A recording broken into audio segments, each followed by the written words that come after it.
Hey guys, welcome back. It is I, your sadistic spirit guide, OK Poppy Wolf, and it's been like what, 2 weeks? It's been a week since I've reviewed My Hero Academia. Forgive me, I got sick last week and it was bad, so we're back again, and we're gonna be reviewing the last 2 episodes. And I think for these catch-up episodes that I'm doing, I'm gonna be doing discussions and talking about what I like about these past 2 episodes and what I'm enjoying with everything so far. So episodes 108 and 109 of My Hero have honestly been pretty interesting to watch. The first episode was My Villain Academia, and this one is titled Revival Party. And honestly, they're pretty good. I'm interested in seeing the Liberation Army versus the League of Villains. It's an interesting concept, especially when the Liberation feels like it's their own villain. It feels like they're the League of Villains, as the League of Villains is to like UA. So it's interesting to see these around five people, heavyweights, going against like an entire army. Seeing Shigaraki lead the forces and Shigaraki deduct everything in video game standards, so that way he's able to kind of just work his way through, is pretty interesting to see.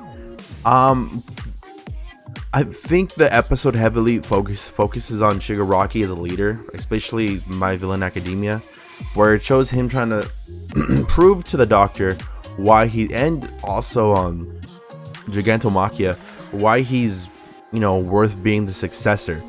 And it feels like he's not just doing it for himself, but he's doing it in a way that's very interesting. He's killing 2 birds with 1 stone by having Gigantomachia be the one who follows him and tries to kill him at the Liberation Army's headquarters, so that way he could use that as a way to tire out Gigantomachia and take out the Liberation Army, and then eventually beat Gigantomachia and show him why he's a successor to All For One.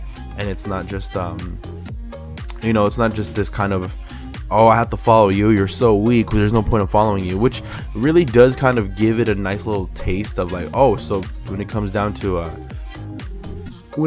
everything, Gigantomachia wants a strong leader. And I think everybody can even attest that Shigaraki needs to become stronger. Oh god, Shigaraki needs to become stronger in order to prove to everyone else that he is the true successor to All For One, and that at the same time too, he's also the new leader. There's got to be tons of respect that go with that. That being said, I will say it is interesting to see how everyone kind of talks to each other, seeing how Dabi operates, kind of being more of a lone soldier and doing his own thing, while everyone else just follows the lead of Shigaraki. And they all have a bond with him, a huge bond with him that goes in its own different way, with Twice, Toga, Spinner. They all have this interesting admiration for Shigaraki that is that goes beyond just, oh, you had the same or similar ideals to us. It's more of this kind of family of like, we want to see your dreams come true. And it's funny because the villains are the protagonists. Like, these are such interesting traits we're putting into characters, that they're villains. So it's kind of interesting to kind of get that point of view and kind of digest all that. It is very interesting. With the second half, with the second episode coming in, we see that they go to the Liberation Army's headquarters. They fight the Liberation Army. Seeing everybody fight is fucking awesome. And the episode kind of heavily focuses more on Toga, and then kind of gives us glimpses of what we might see with everybody else. And with Toga, we get some interesting development. Turns out Toga was just a normal girl, and not normal. She is kind of like a vampire. She's like an edgy girl. It's weird. But it's not weird, but at the same time, I guess society kind of did screw her over, kind of like it did Shigaraki, where no one saved Shigaraki. No one saved him except the League of Villains, and kind of seems like that's the same thing for Toga. Like, her quirk makes her fascinated with ingesting blood. That's her quirk. That's the whole reason why she does this. And it would only assume that someone who's acquired a quirk similar to that is going to have a personality developed around that. Her personality being like, I want to taste blood, I want to ingest it, it's so cute, it's so beautiful, but I don't get to be beautiful because what I like isn't beautiful, so I'd rather be normal by putting on another face. It is very interesting. I wouldn't be surprised if the boy that she sucked was someone that she liked, and she eventually just gave in and when he revealed her feelings to her, she revealed her feelings by drinking his blood. Oh my lord. But that being said, I don't really know so much about where this is all going. It feels very like the training arc we had in the beginning of the season, where everyone is getting this kind of they're showing off their quirks. Their quirks are developing at a gigantic rate with what they can do now, prior to what they could do before. And we see Toga, lack for a better word, go beyond plus ultra, because that's what I feel like everyone does in this.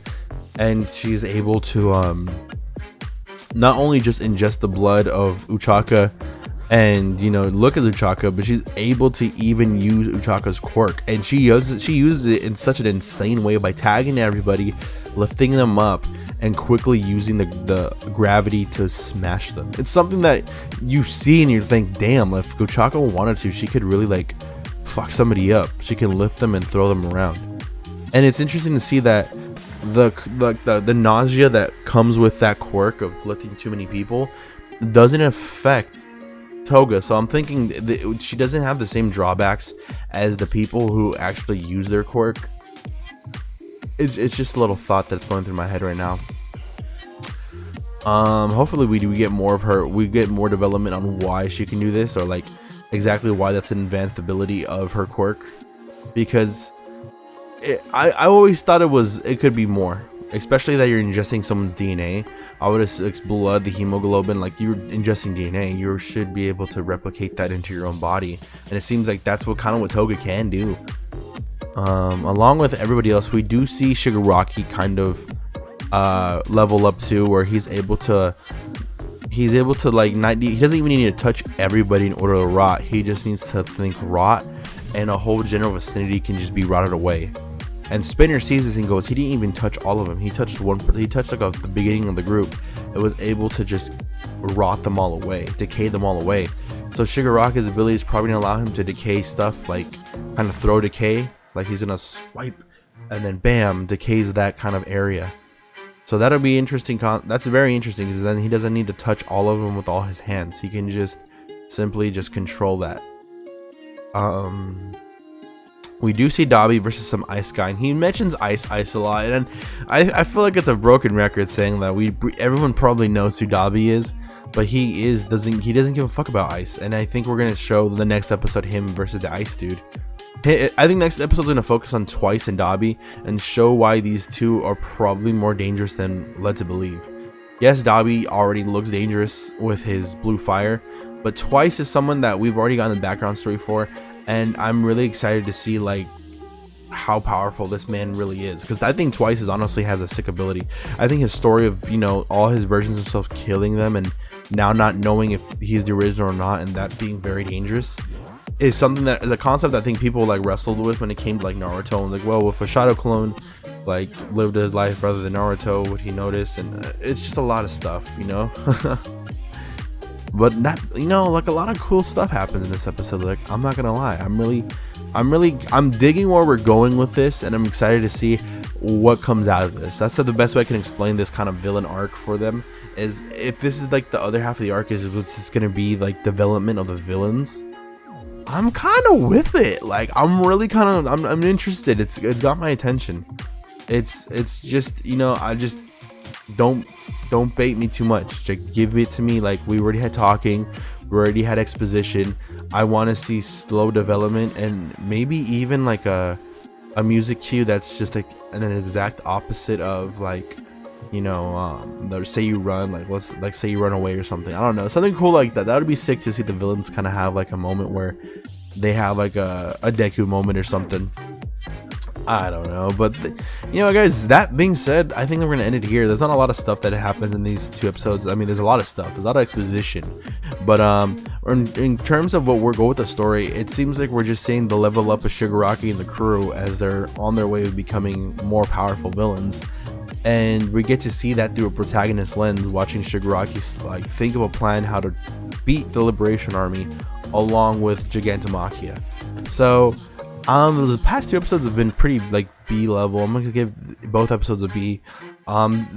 really interesting. Toga's background story, as much as it's so good and so like cool to understand, like, oh, she was just pushed to wear a mask by society, like you get that other lens of like, oh, so I guess it does make sense that some people who have different quirks would be pushed into this realm of that's not normal and whatnot, even though their quirk is establishing the reason why they do these things, or why they enjoy these things.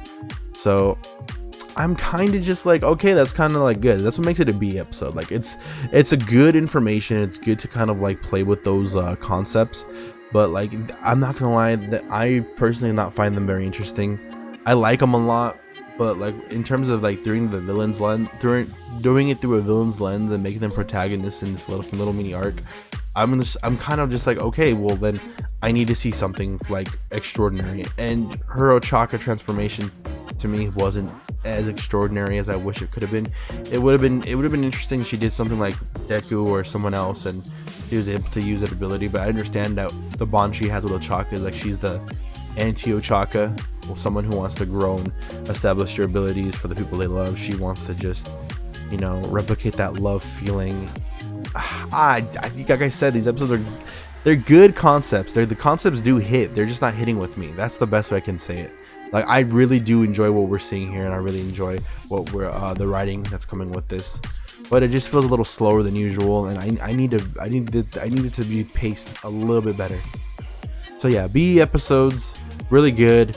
I'm gonna be back to doing a normal review, but for now, this is how we're gonna review My Hero, and then yeah, sorry guys for the long wait, but I'm back. So let's get it back. That being said, I'll catch you guys later. Thank you so much for watching this video. Bye bye, catch you later, smell you later, and I love you guys. Adios.